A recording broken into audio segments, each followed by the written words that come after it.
بسم الله الرحمن الرحيم.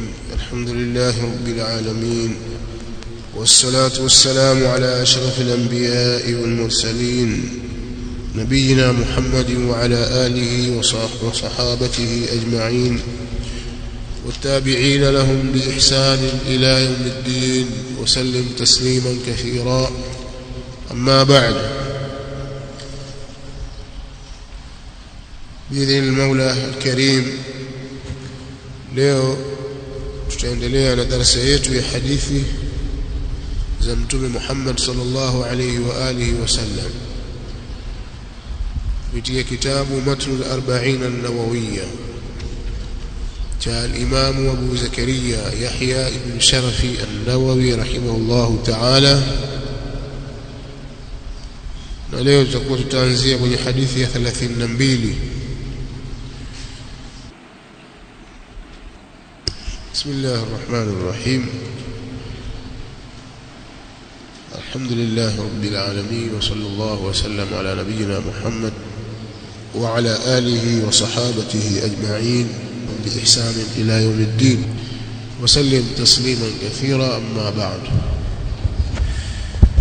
tunaendelea darasa yetu ya hadithi za Mtume Muhammad sallallahu alayhi wa alihi wasallam kupitia kitabu Matn al-40 an-Nawawiyya cha al-Imam an-Nawawi Abu Zakaria Yahya ibn Sharaf an-Nawawi rahimahullahu ta'ala.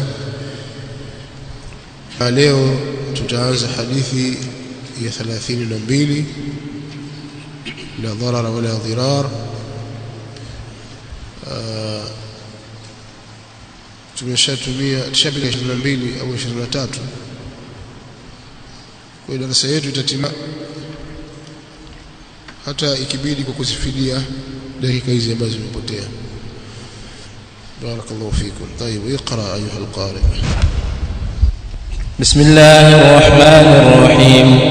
الحمد لله رب العالمين، والصلاة والسلام على سيدنا محمد وعلى آله وصحبه الكرام أجمعين. أما بعد، اللهم اغفر لنا ولشيخنا وللحاضرين ولجميع المسلمين. قال الإمام محي الدين يحيى بن شرف النووي رحمه الله تعالى: الحديث 32 عن أبي سعيد سعد بن مالك بن سنان الخدري رضي الله تعالى عنه أن رسول الله صلى الله عليه وسلم قال: لا ضرر ولا ضرار. حديث حسن، رواه ابن ماجه والدارقطني وغيرهما مسندا، ورواه مالك في الموطأ مرسلا عن عمرو بن يحيى عن أبيه عن النبي صلى الله عليه وسلم، فأسقط أبا سعيد، وله طرق يقوي بعضها بعضا. نعم. الحديث 32 حديث 32.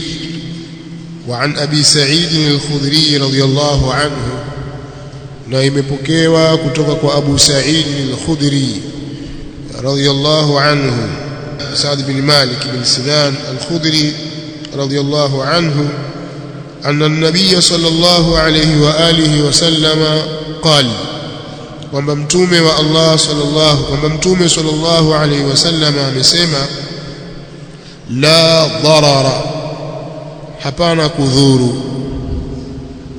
Hiyo ni moja katika tafsiri au moja ya tarjuma zake. Hapana kudhuru. Wala dhirara, wala dhirara, wala dhirara, wala hapana kukusudia kudhuriana. Nafi kwa maana ya annahi, msidhuru wala msikusudie kudhuriana. Hii ni moja katika tarjama ya hadithi hii, na hii inakuja kutokana na maelezo ya Sheikh Ibn Uthaymeen rahimahullah ta'ala aliposema katika kauli yake: wala dhirara ay wala mudharra. Akasema wal farqu baina ad-darari wad-dirar, tofauti iliyoko baina ya ad-darar na ad-dirar anna ad-darara yahsulu biduni qasd, kwamba kudhuru unapatikana pasi na kukusudia. Wal mudharra biqasd na mudhar بمقصودية ولهذا جاءت بصيغة المفاعلة na kwa sababu hii ikaja katika sigha ya mufaala dhirara wala dhirara sawa kwa hiyo moja katika maana lakini katika tafsiri pia imekuja la dharara hapana msidhuru wala dhirara wala msidhuriane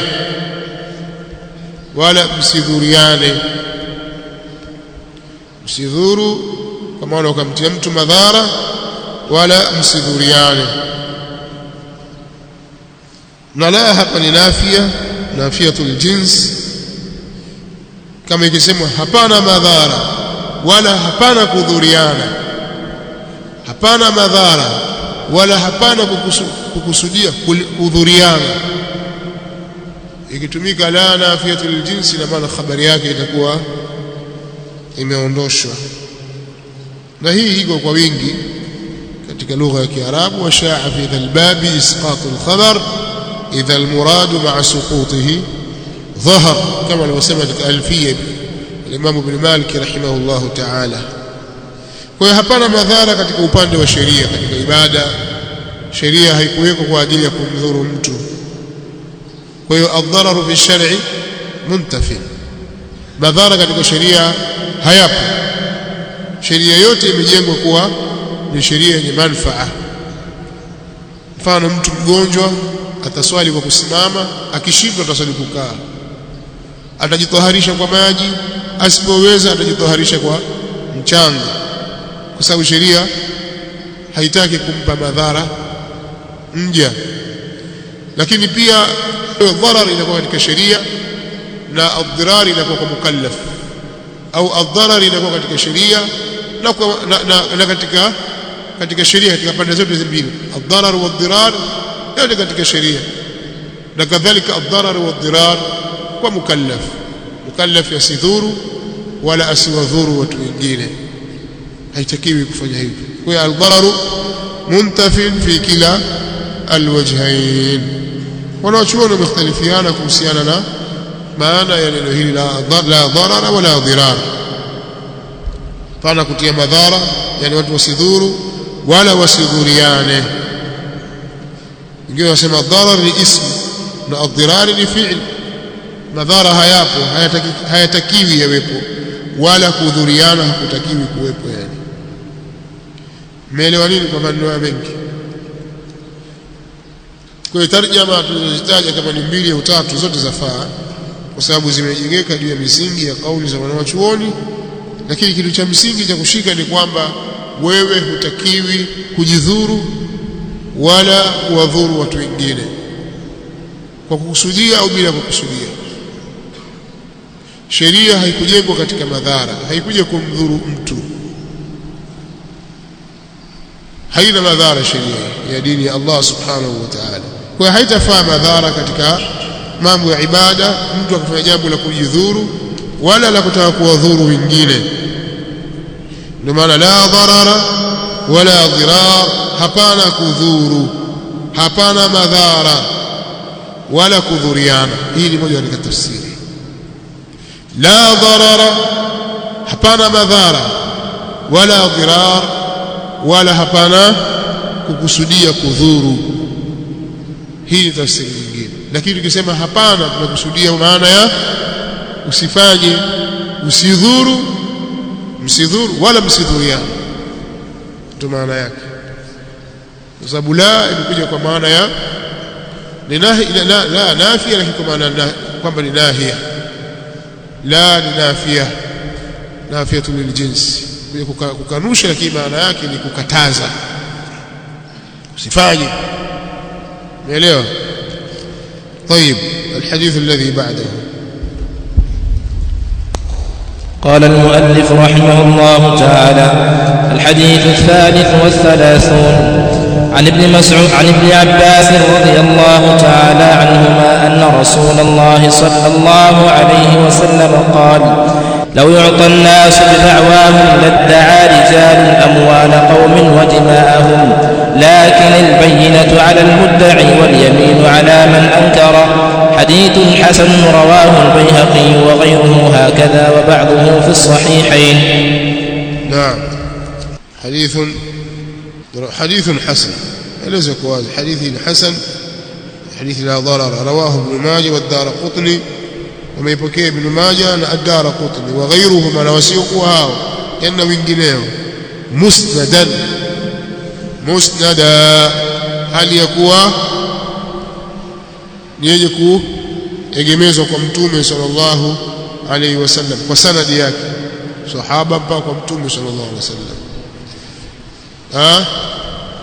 ورواه مالك في الموطأ نعم يبكي مالك katika موطأ مرسل عن عمرو بن يحيى عن أبيه عن النبي صلى الله عليه وسلم مرسلا kutoka kwa Amr bin Yahya kutoka kwa baba yake kutoka kwa mtume sallallahu alaihi wa alihi wasallam hali ya kuwa ni mursal kwa maana kwamba baina ya mtume sallallahu alaihi wasallam na mpokezi kuna sakti hapo, kuna rawi ameanguka hapo kutoka baba yake Amr bin Yahya kutoka kwa mtume sallallahu alaihi wasallam, hatujui ni tabi'i au ni sahaba, kwa ni mursal. Fa asqata Aba Sa'id, akamwangusha hapo Abu Sa'id akamuondosha. Walahu turuqun, na hadithi ina njia nyingi. Yuqawi ba'daha ba'dha, baadhi yake zinatia nguvu kwenye baadhi nyingine. Hadithi ni hasan kama wanavyoeleza wanawachuoni akiwemo An-Nawawi rahimahullahu ta'ala. Naam, alhadith الثالث والثلاثون عن ابن عباس رضي الله عنهما، imepokewa kutoka kwa Ibn Abbas radhiyallahu anhuma anna Rasulullah sallallahu alayhi wa alihi wasallama qala, kwamba mtume wa Allah sallallahu alayhi wasallama amesema, law yu'ta an-nasu bida'awahum, lau watapewa watu kwa sababu ya madai yao, lau watapewa watu kwa madai yao. Mtu ameleta madai tu kwamba gari ile yangu, pikipiki ile yangu, alafu chukua kama ni yako, akapewa tu kwa madai, au kiwanja hiki ni changu mimi, amekwenda kwa kadhi akashtaki kwamba hiki kiwanja ni changu, chako ni changu, chukua. Lau kama ingekuwa watu wanapewa tu kwa sababu ya yale madai, ladda'a rijalun amwala qaumin, wangelidai watu mali za watu wengine. Ladda'a rijalun, wangelidai watu amwala qaumin, mali za watu wengine. Wa dima'ahum, na damu zao, wakwenda kudai kwamba hadha qatala abi, huyu kamuua baba yangu, au qatala akhi wa ma ashbaha dhalika, hadha darabani, hadha jarahani, huyu amenijeruhi, huyu amenipiga. Watu wangedai mambo hayo ili walipiziwe kisasi. Sheria haiko hivyo kwamba ukidai tu ukileta malalamiko tu basi yakubalika, hapana. Walakinna albayyinata ala almudda'i, lakini pana ushahidi kwa mwenye kudai. Mlalamikaji alete ushahidi. Ushahidi wako ni upi? Waliyamina ala man ankar, na kiapo au yamini kwa mwenye kupinga. Yote kiapo itakapokuwa yule aliyedai hakuleta ushahidi, hana ushahidi, anadai kwamba kiwanja hiki ni changu mathalan, au shamba hili ni langu, masala akapeleka kwa kadhi, akaitwa yule analalamikiwa, mlalamikaji naye akawepo pale. Haya, wewe mwenye kulalamika, lete ushahidi. Mimi sina shahidi. Haya, hapa wewe mwenye kulalamikiwa, akiapa kadhi imeisha. Lakini kama ataleta ushahidi mwenye kudai, mwenye kuthibitisha kwamba hilo jambo ni lake, hicho kitu ni chake, basi hata aambiwe yule mwenye kulalamikiwa aape, alete ushahidi mwingine wa kuvunja ule. Sawa. Lau yu'ta an-nasu, lau watapewa watu bida'awahum, kwa sababu ya madai yao, ladda'a rijalun, wangelidai watu amwala qaumin, mali za watu wengine. Wa dima'ahum, na damu zao, wangedai kisasi. Walakinna albayyinata ala almudda'i, lakini ushahidi uko kwa mwenye kudai mlalamikaji huyo. Waliyamina ala man ankar, na yamini kwa mwenye kupinga yule anayelalamikiwa. Sasa atoe yamini. Na ushahidi uko wa aina nyingi sana, lakini moja katika ushahidi ni au bayina, miongoni mwa bayina ni ushahidi. Kaleta mashahidi, wastashhidu shahidaini min rijali, leteni mashahidi wawili katika wanaume wenu. Fa illam yakuna rajulaini farajulun wa imra'atani mimman tardawna min ash-shuhada, wasipokuwepo wanaume wawili basi aje mwanamume mmoja na wanawake wawili katika wale ambao mnawaridhia miongoni mwa mashahidi, waleteni. Kwa hiyo ushahidi unaweza ukawa namna hiyo, au ushahidi ukawa kwa qara'in, yani kuna ishara zinakuonyesha kwamba huu ni ushahidi, kadhi anaweza kuchukua, kama vile ilivyokuwa katika kisa cha Yusuf alayhi salatu wassalam pamoja na imra'atul aziz. Akasema pale, in kana qamisuhu qudda min qubulin fasadaqat wa huwa min alkadhibin, yani kisa habari alitoa wa shahida shahidu min ahliha. Kuna mtu akatoa ushahidi akamwambia, ikiwa kanzu yake Yusuf, kamisi yake imepasuliwa sehemu ya mbele, basi mwanamke huyu amesema kweli na Yusuf atakuwa na yeye katika waongo. Wa in kana qamisuhu qudda min duburin, na ikiwa kanzu yake Yusuf imepasuliwa kwa nyuma, fakadhabat, basi mwanamke huyu atakuwa amesema urongo, wa huwa min as-sadiqin, na Yusuf atakuwa ni katika wa kweli. Falamma raa qamisahu qudda min duburin qala innahu min kaydikum. Kwa hiyo huu ni ushahidi katika qara'in hizi. Alipoona ile kanzu imepasuliwa kwa nyuma, sasa akasema kwa hakika mambo yalivyo hivi ni katika vitimbi vyenu wanawake, inna kaidakunna adhim. Kwa ushahidi unaweza ukaja kwa qara'in vile vile na mingineyo katika mambo ambayo huzingatiwa katika sheria ya Kiislamu kama ushahidi. Miongoni mwa hayo ni al-i'tiraf, kukiri. Al-i'tirafu sayyidul adilla, kama wanavyosema, kukiri ndiye bwana wa dalili zote. Mtu mmoja amekubali, sasa kuna nini tena baada ya hapo? Naam, iqra اللي بعده. الحديث يقول حديث حسن رواه البيهقي وغيره. حديثه حسن أميبكي البيهقي نمجين أسيك البيهقي. وهكذا كما هي وبعضه في الصحيحين، نبعض ياك حديثه إذا كتك صحيح ميلي، متمك بعض حديثه يابو كتك صحيح ميلي، والله أعلم. نعم. قال المؤلف رحمه الله تعالى: الحديث 34 عن أبي سعيد الخدري رضي الله تعالى عنه قال: سمعت رسول الله صلى الله عليه وسلم يقول: من رأى منكم منكرا فليغيره بيده، فإن لم يستطع فبلسانه، فإن لم يستطع فبقلبه، وذلك أضعف الإيمان. رواه مسلم. الحديث 34 حديث 34 عن أبي سعيد الخدري رضي الله عنه قال: مبكيوا kutoka Abu Sa'id al-Khudri radiyallahu anhu amesema: sami'tu Rasulullah sallallahu alayhi wa alihi wasallam, nimemsikia mtume wa Allah sallallahu alayhi wa alihi wasallam yaqul, anasema: man raa minkum munkara, yoyote atakayeliona jambo baya, yoyote atakayeliona miongoni mwenu jambo baya. Man raa minkum, yoyote atakayeona miongoni mwenu nyinyi munkaran, jambo baya, falyughayyirhu biyadihi, basi na alizuie kwa mkono wake. Falyughayyirhu biyadihi, basi na alizuie kwa mkono wake. Hapa ru'ya kwa maana ya ilmu, yani atakayejua, atakayeona kwa maana atakayejua, hata kama akuona kwa macho yake, amejua kwamba hapa pana munkar, basi au ondoe au zuie munkari ule. Sawa. Fa illa yastati', asipoweza kuzuia kwa mkono wake ule munkari, fa bilisanihi, basi ni kwa ulimi wake, kwa maana aukemee munkari huo.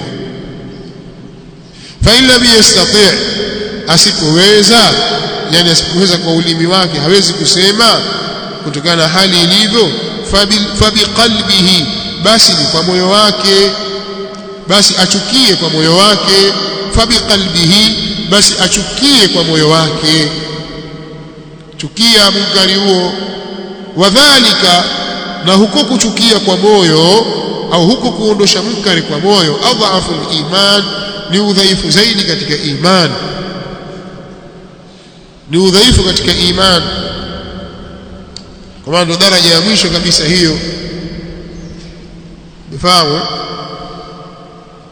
Kwa hiyo hadithi ina faida kwamba Mtume sallallahu alaihi wa alihi wasallam amelitawalisha jambo la kuondosha munkar katika umma huu kwa watu wote. Sio lazima uwe umeajiriwa au umepangiwa kwamba wewe uko kwenye hisba, kazi yako ni kuamrisha mema na kukataza maovu. Wengine la, hapana, watu wote wana mamlaka hayo, lakini kila mmoja kwa nafasi yake. Sawa. Lakini pia hadithi katika faida tunazozipata ni kwamba haitajuzu kuondosha munkari au kuzuia munkar mpaka uwe na yakini ya kwamba munkari huo hautazaa munkari mkubwa zaidi kuliko huko kukataza. Pengine pana jambo la munkari, lakini ile namna yote utakapotumia kuondosha munkari ule, patakuja munkari mkubwa zaidi, maafa yanakuwa makubwa zaidi kuliko kukataza kwako. Na kadhalika yatakapokuwa maafa yataweza kulingana, yani hili likazaa hili, haitafaa pia vile vile, watakiwa ukalie kimya. Kadhalika liwe jambo ni munkar kwa wote, jambo limeafikiana kwamba huu ni munkar, kama mtu kula nyama ya nguruwe, kula haramu, kunywa pombe na madhambi yote ambayo watu wameafikiana juu ya kwamba hilo ni dhambi, takiwa ulikataze jambo hilo, ni munkari huo. Sawa. Lakini kama jambo halijathibiti munkari kwamba ni munkar, haitafasa kuingia katika kuondosha. Kadhalika katika kuondosha munkar, ala ya kwanza ni mkono kuondosha, na hili ni kwa wale ambao wana mamlaka ya kufanya hivyo au wamepewa mamlaka ya kufanya hivyo, kama vile mzazi nyumbani kwake, mwenye nyumba nyumbani kwako, wakuta watu wasikiliza mziki, utauondosha munkari ule kwa kuuzima mziki ule na kuwakemea wenye kufanya vile. Picha hivyo hivyo, masanamu katika nyumba yako mathalan na mingineo kama haya. Nyumbani kwako kuna sufuru wa tabarruj, wewe baba unatakiwa usimamie jambo hilo, watoto wako wavae hijab na mfano wa haya. Watoto hawaswali na wewe ni baba, wewe ndiye mlezi, ni juu yako hilo kufanya hivyo. Hapo utafanya kwa mkono wako, sawa. Tayib, umemwona mtu mtaani huko anakunywa pombe dhahiri shahir, na wewe huna mamlaka, utamkemea, utamwambia hii haram. Masala ya kuwa yeye sasa ukaanza kumpiga, hilo sio wajibu wako. Utaanza kumpiga bakora nini kwa sababu anakunywa pombe? La, sio wajibu wako. Wewe wajibu wako ni kukemea munkar, na huna mamlaka juu ya yule mwenye kufanya yule munkar. Sawa. Mwizi hivyo hivyo, ila kwa wenye mamlaka katika jambo ambalo si haddi, katika mlango wa taadib itafaa. Kwa hiyo haitafaa kuondosha munkari ambao utazalisha munkari mkubwa zaidi. Ushahidi wa hili ni kama Allah subhanahu wa ta'ala aliposema, wala tasubbu alladhina yad'una min duni llahi fayasubbu Allaha adwan bighairi ilm, msiwatukane wale ambao wanaabudu vingine visivyokuwa Allah, ili wasije wakamtukana Allah kwa uadui pasi na ilmu, pasi na kujua. watukania miungu yao alafu wao watukana dini ya Uislamu. Sasa zaidi hivyo usifanye hivyo, kwa sababu munkari unaoondosha wewe unazalisha munkari mkubwa zaidi kuliko huu au mfano wake. Kwa hiyo watakiwa kama uwezi yote haya uchukie katika nafsi yako, sio unga mkono munkari unaofanyika. Sasa wallahu a'lam. فليؤذن المؤذن. نعم. طيب katika suala la تغيير المنكر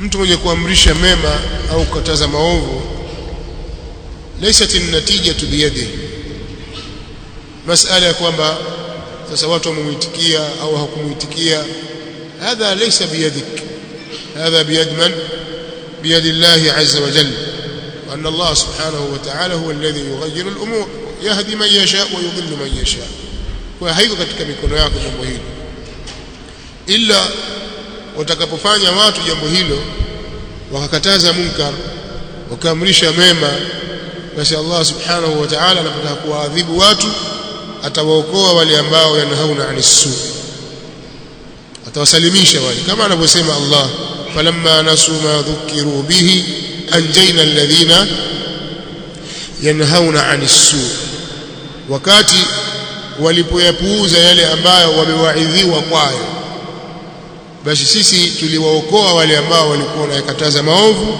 wa akhadhna alladhina zalamu bi'adhabin ba'isin bima kanu yafsukun kwa wale ambao watakuwa wamekeuka hili wakawa kukataza munkar na wale ambao wamekatazwa na wakaendelea juu ya munkar watastahili kupata adhabu ya Allah subhanahu wa ta'ala kwa hiyo masala ya hidayah innaka la tahdi man ahbabta wewe huwezi kumuongoza unayemtaka walakin Allah yahdi man yasha kwa hiyo kinachofuatia wewe ukiwa huwezi kuondosha kwa mkono wako huwezi kukemea nasema fa illam yastati' fa biqalbi asipoweza basi ni kwa moyo wake kwa maana mtu atakapokuwa ajaza anil martabatayn ameshindwa daraja zote mbili hizi aliyad thumma lisan hawezi yeye fa innahu yunkiru biqalbi huyo atapinga ataukanusha munkar kwa moyo wake fayakrahu hadha almunkar wayubghidhuhu wayubghidhu sahiba atauchukia hu munkar na ataubughudhi na atambughudhi mwenye munkari huo wayubayitu fi nafsi ataweka nia atailaza nia katika nafsi yake kwamba lau kama ningeweza basi ningeuondosha munkari huu ningeuzuia munkari huu aweke katika nafsi yake jambo hilo sio tena furahi maendeleo kweli pamechangamka kweli kweli hapa mambo mazuri haya ukawa ule munkari wewe wauridhia katika moyo wako kwenye ulimi wako kama vile umechukia hivi kwa sababu pengine muongozana na watu ambao waona kwamba hawa ni watu wa dini lakini moyo wako wafurahi wewe ni katika wale kwa sababu moyo wako unatakiwa uchukie na hii inkaru bilqalb kwa maana kwamba ukawa wachukia hii ndio aqallu almaratib li hadhihi ash-sha'ira al-'azima ndio martaba ya chini kabisa katika shaira hii ambayo ni katika shairi kubwa lakini pamoja na hivyo haitakuwa dhaifu imani ya mtu aliyeshindwa kuondosha munkari huo kwa mkono wake au kwa ulimi ikawa hawezi hayo mawili akaweza la kuchukia muda wa kuwa hayawezi hayo mawili analoweza ni lile la kuchukia basi hukumu yake ni kama hukumu ya mwenye kuweza akaondosha kwa mkono umeelewa hapo kwa sababu ndicho kiasi alichokiweza fattaqullaha mastata'tu hukumu yake ni hukumu man ankara biyadihi binisbati lilmustati' na hautapungua ujira wake uko pale pale mbele ya Allah subhanahu wa ta'ala naam iqra hadith alladhi ba'dahu